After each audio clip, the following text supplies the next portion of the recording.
Reed. I am Mike Myatt, and I'm like the landlord here at the Marines Memorial, and I celebrated my 11th anniversary here on the 10th. And the best part about being here is to be able to be with folks like you. Although Korea and the United States are very far apart, geographically and culturally, our alliance is a blood alliance, forged by thousands of brave men who fought together to push back against the communist regime. This bond is being strengthened to this day as the Republic of Korea and the United States works toward a common goal of maintaining peace and promoting democracy worldwide. The recently enacted free trade agreement between our two countries is just one of many aspects of Korea and the United States' long-term relationship. I have no doubt in my mind that our two countries will continue our history of friendship and mutual benefit long into the future. Without your bravery and sacrifice, Korea would have looked very different from the prosperous and developed nation that it is today. Korea continues to progress and prosper through learning from our past of war and poverty and by the examples of our brave heroes. I also want to take this moment to congratulate all of you in the Korean War Memorial Foundation for securing a site for the Korean War Memorial in the Presidium. This will be a wonderful, lasting tribute to all of the brave souls that fought in the Korean War, and I look forward to seeing its progress to completion in the next few years. I hope for your continued support of the friendship of the Republic of Korea and the United States as we continue to remember our friends and heroes in our hearts, as you always will. Thank you again for having me at this event and for giving me an opportunity to honor all of you and all of those who gave their lives for what we have today. Thank you very much.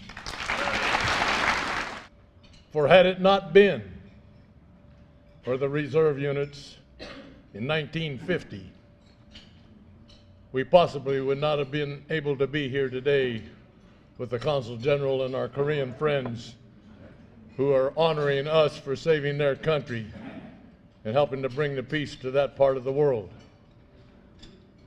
Those reserves, we had been cut back by Congress, as they have a way of doing things. And we were really at a very poor stand of military at the time. But those reserves came in. They were called ready reserves in those days, and God bless them all. The reserves, the Army reserves, were recalled 5 days after the invasion on June 30th.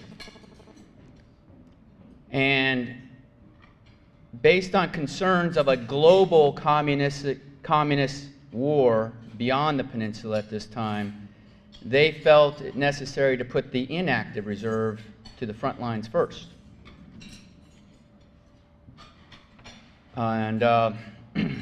Most of these inactive reserves, fortunately, were still veterans of World War II, so had that experience to rely on, but had been out of active service as a reserve and as an active military person for probably 5 years.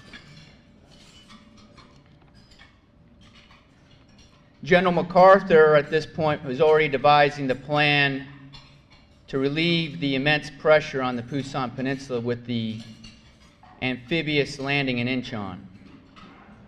But as these plans were unfolding, merely 10 days after the initial invasion, Task Force Smith was defeated.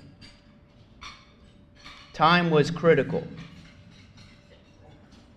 General MacArthur, the Marines not yet committed to the war itself, asked the Marine Corps to field a wartime Marine division.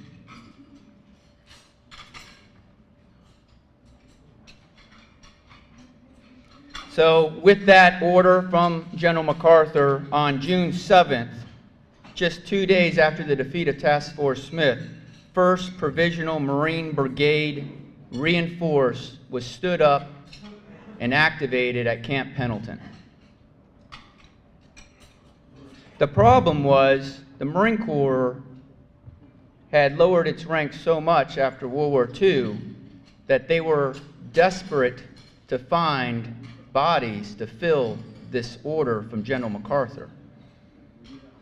They were scrounging all over the country. They were pulling security Marines off post. They were pulling Marines out of Japan. They were pulling them anywhere they could get their hands on them to fill this requirement that General MacArthur thought was necessary to relieve the immense pressure on the Pusan perimeter.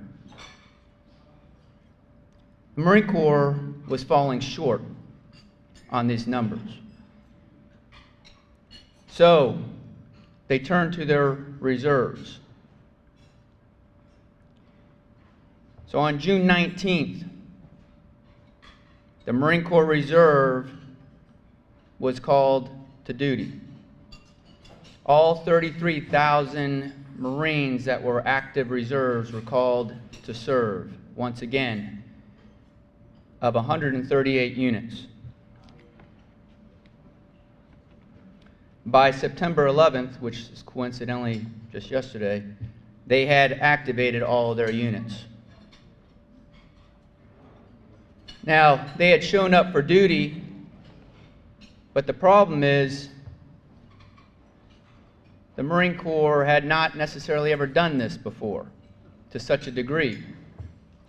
And there was such a rush to get the Marines together, to get them into Incheon, that they started to do interviews with the Marines because they didn't have the time to actually see them firsthand and evaluate each and every Marine. So they would interview them as to whether or not they were combat ready or non-combat ready. And guess what the Marine said? Even if he really wasn't non-combat ready, you know what the Marine said? Hell yeah, I'm going forward. You know.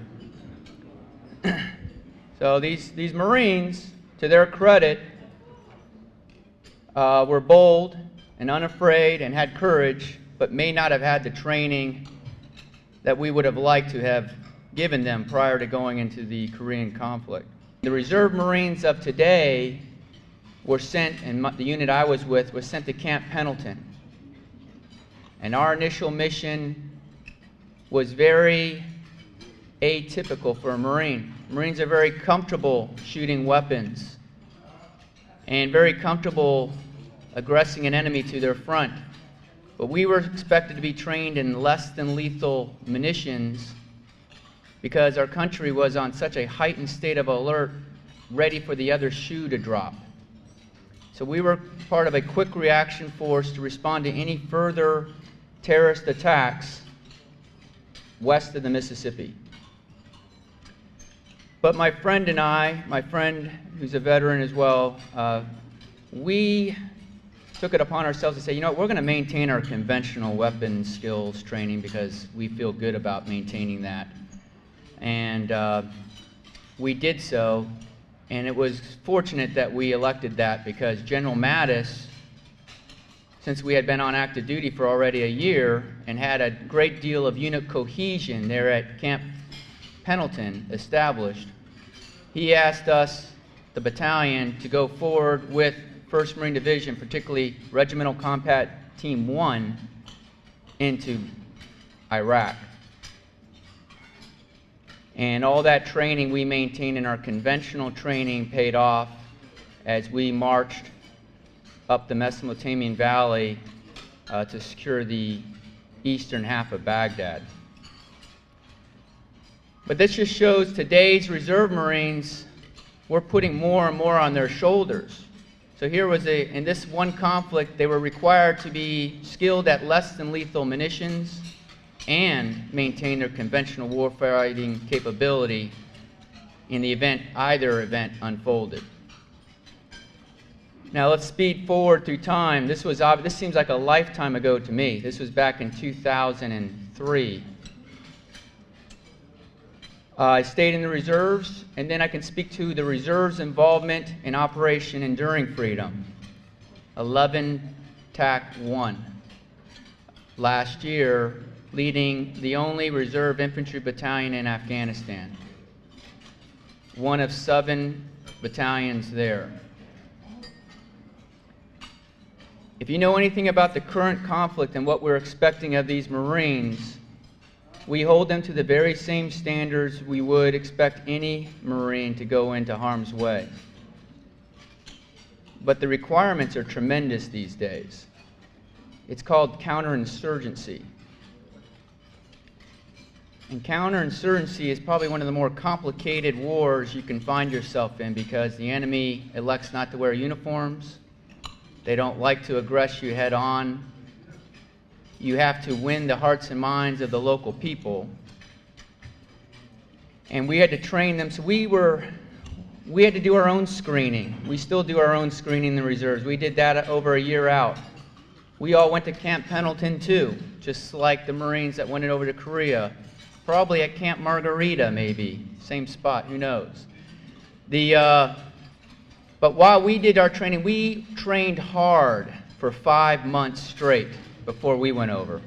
I believe that the Secretary of Defense, in an effort to try and right a wrong, has signed for the first time these certificates of appreciation for this conflict. Let me first read one of these certificates for you. It says, Certificate of Appreciation in recognition of honorable service during the Korean War in defense of democracy and freedom. Through your selfless sacrifice, the tide of communism on the Korean Peninsula was halted, and liberty triumphed over tyranny. The Department of Defense and the people of America and Korea are forever grateful. Signed, Leon E. Panetta, Secretary of Defense. Through careful negotiations with members of the Houses of Congress and the management of the Presidio, we were able to convince them of the desirability of having a Korean War monument. We have succeeded in having the location determined. It's going to be immediately at the entrance of the National Cemetery at the Presidio.